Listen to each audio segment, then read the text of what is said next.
ములుగు జిల్లా వెంకటాపురం మండలం మినీ గ్రామ పంచాయతీ పరిధిలో నిర్వహించిన గ్రామసభ మండలాధికారులను హడలెత్తించింది. ఇటీవల కాంగ్రెస్ ప్రభుత్వం ప్రజాపాలన పేరుతో నిర్వహించినటువంటి ప్రత్యేక సర్వే వివరాలను చదువుతుండగా సర్వే అంతా తప్పులు తడకగా ఉందని, ఇల్లులు ఉన్నవాళ్లకు ఇళ్లు వచ్చాయని, ఇందిరమ్మ గృహ నిర్ధారణ సర్వేలో వెలుగు చూస్తున్న ఆరోపణలు నిజమే అన్నట్టుగా సభలో అధికారుల ప్రకటన ఉందని, అంతేకాకుండా కేసీఆర్ డబుల్ బెడ్రూమ్లో నివాసం ఉండే వాళ్ల పేర్లు కూడా సర్వేలో అధికారులు ప్రకటించడంతో కాంగ్రెస్ ప్రభుత్వం అసమర్థత అర్థమవుతుందని గ్రామస్తులు ఆవేదన వ్యక్తం చేశారు. ఇప్పటికైనా ఇందిరమ్మ ఇళ్ల విషయంలో మండల అధికారుల సమక్షంలో సర్వే చేయాలని గ్రామస్తులు మండిపడ్డారు. గ్రామస్తుల ఆగ్రహాన్ని గమనించిన ప్రజాప్రతినిధులు ప్రజలతో మాట్లాడి గ్రామ సభను ముగించారు. 24వ తేదీ వెంకటాపురం మేజర్ పంచాయతీలో గ్రామసభ రచ్చరచ్చగా ఉండవచ్చునని ఊహాగానాలు వెలుగు చూస్తున్నాయి. దీనిపై మరింత సమాచారం ములుగు జిల్లా మా ప్రతినిధి భార్గవ్ అందిస్తారు.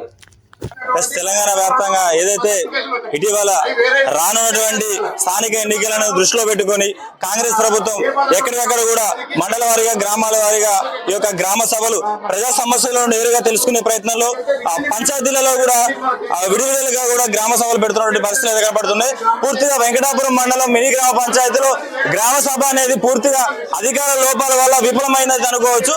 పూర్తిగా మనం చూస్తున్నది ఏంటంటే ప్రజలందరూ కూడా చాలా తీవ్ర ఆగ్రహంతో ఉన్నటువంటి పరిస్థితులు కనబడుతున్నాయి. ప్రజలు ముఖ్యంగా చెప్పేది ఏంటంటే అన్ని రకాలుగా ఇల్లు నీడ వసతి ఉన్న వాళ్ళకి మరలా ఈ కాంగ్రెస్ ప్రభుత్వం పట్టం కట్టింది, ఇల్లులు ఇచ్చిందని చెప్పేసి అయితే ప్రజలందరూ కూడా ఉన్నటువంటి అధికారులపై ఆగ్రహంతో అవుతున్నారు పరిస్థితి.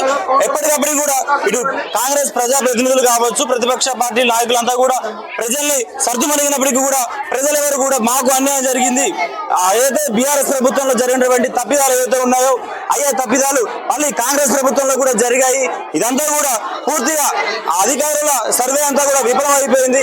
కేవలం స్థానిక ఎన్నికల కోసం పబ్బం గడపడం కోసమే ఇలాంటి గ్రామ సభలు పెట్టారని చెప్పేసి గ్రామస్తులంతా కూడా వాపోతున్న పరిస్థితులు కనపడుతున్నాయి. అసలు ఏం జరిగింది, ప్రజల ఆవేదన ఏంటి అనేది పూర్తిగా వారి మాటల్లో తెలుసుకునే ప్రయత్నం చేద్దాం. గారికి నమస్కరించి మా సమస్యలు చెప్పుకోవడం జరుగుతున్నది. గ్రామ సభ జరుగుతున్నది బీసీ మరిగూడెం పంచాయతీలో. ఆ రోజు ప్రచారాన్ని తిరిగినప్పుడు 6 గ్యారెంటీల బుక్ అని ప్రతి ఇంటింటి ప్రచారం చేశారు. దీంట్లో ఒక 2 ఏంటంటే బస్సు ఫ్రీ, ఒకటి ఆడవాళ్ళకు వచ్చింది. రెండోది ఏంటంటే కొంతమంది మాత్రమే కరెంటు ఫ్రీ వచ్చింది. తర్వాత ఇంకా ఈ గ్యాస్ 2500 గృహలక్ష్మి అన్నారు, మరి గ్యాస్ ఫ్రీ అన్నారు. మరి ఒకవేళ గ్యాస్ బండి మనం తెచ్చుకున్న 350 రూపాయలు రిటర్న్ వస్తాయి అన్నారు. ఇల్లు లేని ప్రతి పేదవాడికి ఇల్లు అన్నారు. ఇందులో ఏది కూడా మన ముఖ్యమంత్రి గారు మనకు అధికారంలోకి వచ్చి సంవత్సరం అవుతుంది, సంవత్సరం పాటు కూడా ఏం పనులు జరగలేదు. ఈ ఇచ్చిన గ్యారంటీ బుక్ లో మాత్రం ఒక 2 పనులు మాత్రమే జరిగాయి. దీని విషయంలో మేము ఖండిస్తున్నాం సిపిఎం పార్టీ. అయితే ఇదే విషయంలో ఏదైతే ఆ ఇల్లులు ఉన్న వాళ్ళకి ఇల్లులు వచ్చాయని చెప్పేసి చెప్పడం జరుగుతుంది. పూర్తిగా కూడా ఏదైతే కాంగ్రెస్ ప్రభుత్వం నూతనంగా వచ్చిన తర్వాత రీసర్వే పెట్టారు, ఏదైతే గత బీఆర్ఎస్ 10 సంవత్సరాల సర్వే తప్పిదమని, సర్వే అంతా కూడా ఉత్తి బూటకమని, కార్యకర్తలకి ఇల్లులు అప్పచెప్పారు అని చెప్పేసి ఈరోజు కాంగ్రెస్ ప్రభుత్వం అసెంబ్లీలో ప్రస్తావించి ఇదే విషయమై రీసర్వే అని చెప్పేసి మరలా కూడా సర్వే చేయడం జరిగింది. అయినప్పటికీ కూడా పాతపాటే పాడినట్టు ఏదైతే బీఆర్ఎస్ పై నింద వేశారో అదే గోతులో ఈరోజు కాంగ్రెస్ ప్రభుత్వం పడింది. ఏదంటే పూర్తిగా వచ్చినటువంటి ఆ సర్వే లిస్ట్ అంతా కూడా డబల్ బెడ్రూమ్ లో ఇల్లు ఉన్న వాళ్ళకి, తర్వాత ఇంట్లో డాబాలు ఉన్న వాళ్ళకి, ఒక ఇంట్లో 2-3 పేర్లు కూడా వచ్చాయని చెప్పేసి ఈరోజు ప్రజలంతా కూడా ఈరోజు వేదిక మీద ఉన్న అధికారులను నిలదీసిన పరిస్థితి అయితే ఉంది. ఇది ఎంతవరకు నిజం? ఇది నిజమండి. ఏది కూడా రాలేదు, వచ్చిన వాళ్ళకే వస్తున్నాయి ఇండ్లు. ఇప్పుడు చదివిన 340 పేర్లలో కూడా ఇండ్లు ఉన్న వాళ్ళ పేర్లు ఎక్కువ వచ్చాయి, లేని వాళ్ళ పేర్లు కొంతమంది అసలు ఇల్లు లేని పేర్లు మొత్తానికి అసలు రాలేదు. నేలారిపేట నుంచి మా గ్రామం నుంచే ఒక 8-9 ఇండ్లు అసలు లేని వాళ్ళు ఉంటే అందులో ఇద్దరికి ఇండ్లు అసలే లేదు, వాళ్ళిద్దరి పేరు అసలుకే రాలేదు. అది చాలా బాధాకరం. మళ్ళీ ఇల్లు శాంక్షన్ చేయాలి అంటే అందరినీ మళ్ళీ ఒకసారి ఎంక్వైరీ చేయటం కానీ సర్వేలు చేయటం కానీ చేసిన తర్వాత ఇల్లు శాంక్షన్ చేయాలి.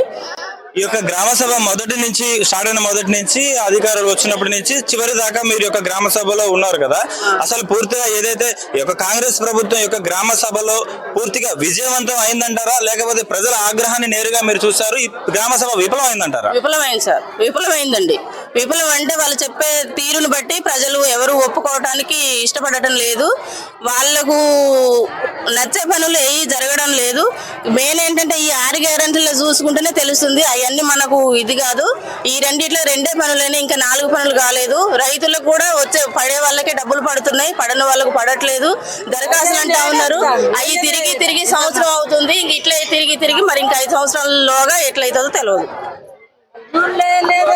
ఇదే విషయంలో పూర్తిగా ఈ యొక్క గ్రామస్తులు చెప్తున్న మాట ఏదైతే ఉందంటే పూర్తిగా ఇల్లులు ఉన్న వాళ్ళకే ఇల్లు అన్ని వచ్చాయి. గత ప్రభుత్వంపై వేసినటువంటి నింద ఏదైతే ఉందో అదే నిందని ఈరోజు కాంగ్రెస్ ప్రభుత్వం కూడా మొయ్యాల్సి వచ్చిందనే విధంగా పరిస్థితులు అయితే వెంకటాపురం మండలం మినీ గ్రామ పంచాయతీలో నెలకొన్నాయి. ఏదైతే పూర్తిగా కూడా అధికారులు ఇటీవల చేసినటువంటి ఇళ్లకు సంబంధించి కావచ్చు, పింఛన్లకు సంబంధించి కావచ్చు, అన్ని విషయాల్లో కూడా ఈరోజు కాంగ్రెస్ ప్రభుత్వ సేన విఫలమైందని చెప్పేసి అయితే ఇక్కడ గ్రామస్తులంతా కూడా వాపోతున్న పరిస్థితులు అయితే కనపడుతున్నాయి. అయినప్పటికీ ఖచ్చితంగా రీసర్వే కావాలి.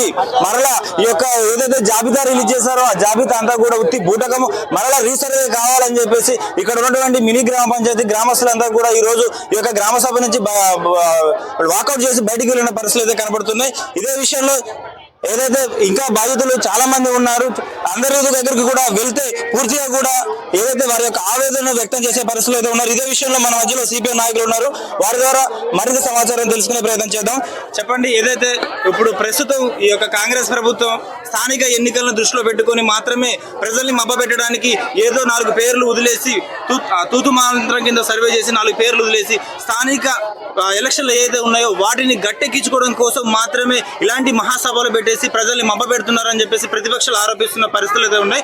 ఒక సిపిఎం నాయకుడిగా దీన్ని మీరు ఏ విధంగా పరిగణలోకి తీసుకున్నారు? ఒకటి ముందుగా ప్రెస్ వాళ్ళకు నమస్కారం. ఒకటేంటంటే ఇక్కడ బీసీ మరుగున గ్రామ పంచాయతీ సంబంధించి 1300 పాపులేషన్ ఉంది.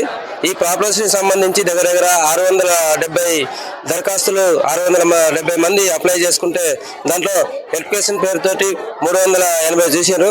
అది కూడా ఇవాళ ఫైనల్ చేస్తున్నారా అంటే ఇది కూడా ఫైనల్ కాదు, మళ్ళీ 2వ ఫైనల్ ఉంది అని చెప్పేసి అధికారులు కూడా చెప్తా ఉన్నారు. ఇవాళ ఇక్కడ చూసుకున్నట్టయితే అధికార ప్రతినిధులు, అధికార నాయకులు మొత్తం ఏదైతే చెప్పారో దాన్నే ఇక అధికార పార్టీ నాయకులు ఏదైతే చెప్పారో దాన్నే ఇక్కడ అధికారులు నిర్వహిస్తున్నట్టు కనపడతా ఉన్నది. వాస్తవాన్ని ఈ డయాస్ చూసుకున్నప్పుడు కూడా అధికార పార్టీ నాయకులు దాని వచ్చి ఒక ప్రోటోకాల్ కూడా కనీసం లేకుండా ఇక్కడ గ్రామసభ జరుగుతూ ఉన్నది. ఈ గ్రామసభ వాళ్ళు చెప్పింది జరుగుతా ఉంది తప్ప ఇంకోటైతే లేదు. ఇక్కడ ఏదైతే ఇంద్రమ్మ బృతి ఉందో ఆ బృతి కూడా 100 రోజుల పనులు లింకప్ చేసి గవర్నమెంట్ చెప్తా ఉన్నది. ఆ 100 రోజుల పనితో లింకప్ లేకుండా ప్రతి ఒక్క పేదలందరికీ కూడా ఇంద్రమ్మ బృతిని వర్తింప చేయాలని చెప్పేసి ఈ సందర్భంగా కూడా మేము డిమాండ్ చేస్తా ఉన్నాం. ఈరోజు గ్రామసభ వెంకటాపురం మండలం బీసీ మరిగూడెం గ్రామ పంచాయతీ పరిధిలో జరుగుతుంది. ఈ గ్రామ సభకు సంబంధించి అర్హులైన పేర్లలో దాదాపు ఇందిరమ్మ ఇళ్లకు సంబంధించి సగం మందికి ఇల్లున్న పేర్లే మళ్ళీ నమోదు చేసి అధికారులు ఫైనల్ చేయడం జరిగింది. ఇది దుర్మార్గమైన చర్య.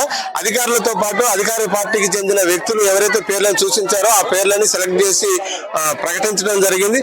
అలాగే ఉపాధి హామీకి సంబంధించి 2021-22కు సంబంధించిన పేర్లు మాత్రమే చదివే ఉన్నారు.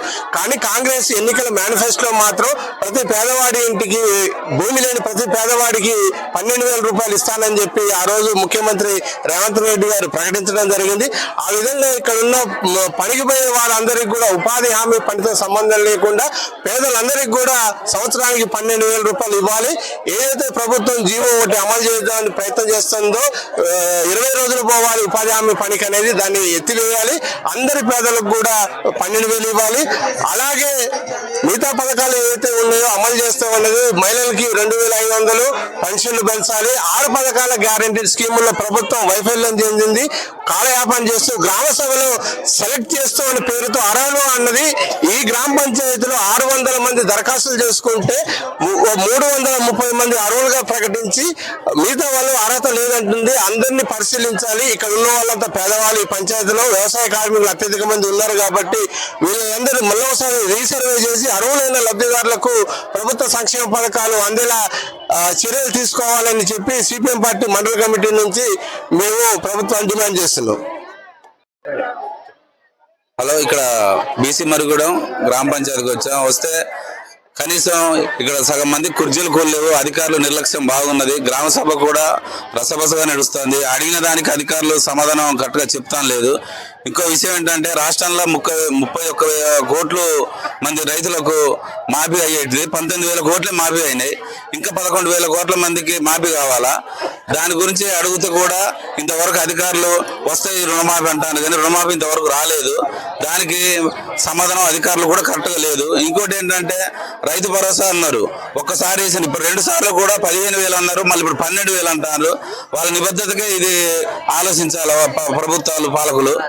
దానికి సందర్భంగా అట్లా ఇంకోటి ఏంటంటే ఇప్పుడు డబుల్ బెడ్రూమ్లు కూడా కనీసం డబుల్ బెడ్రూమ్లు ఉన్న పేర్లే మళ్ళా లిస్టులు వచ్చినాయి. అదేదో డబుల్ బెడ్రూమ్లు లేకుండా అసలు పేద వర్గాలు ఎవరనేది చూసి అధికారులు గుర్తించి పేద వర్గాలకు కూడా ఈ ఇల్లు ఇవ్వాలా, అట్లనే పోడుమూలు వాళ్ళకు కూడా పోడుమూలు పట్టాలు ఇవ్వాలని రైతు సంఘంగా డిమాండ్ చేస్తున్నాం.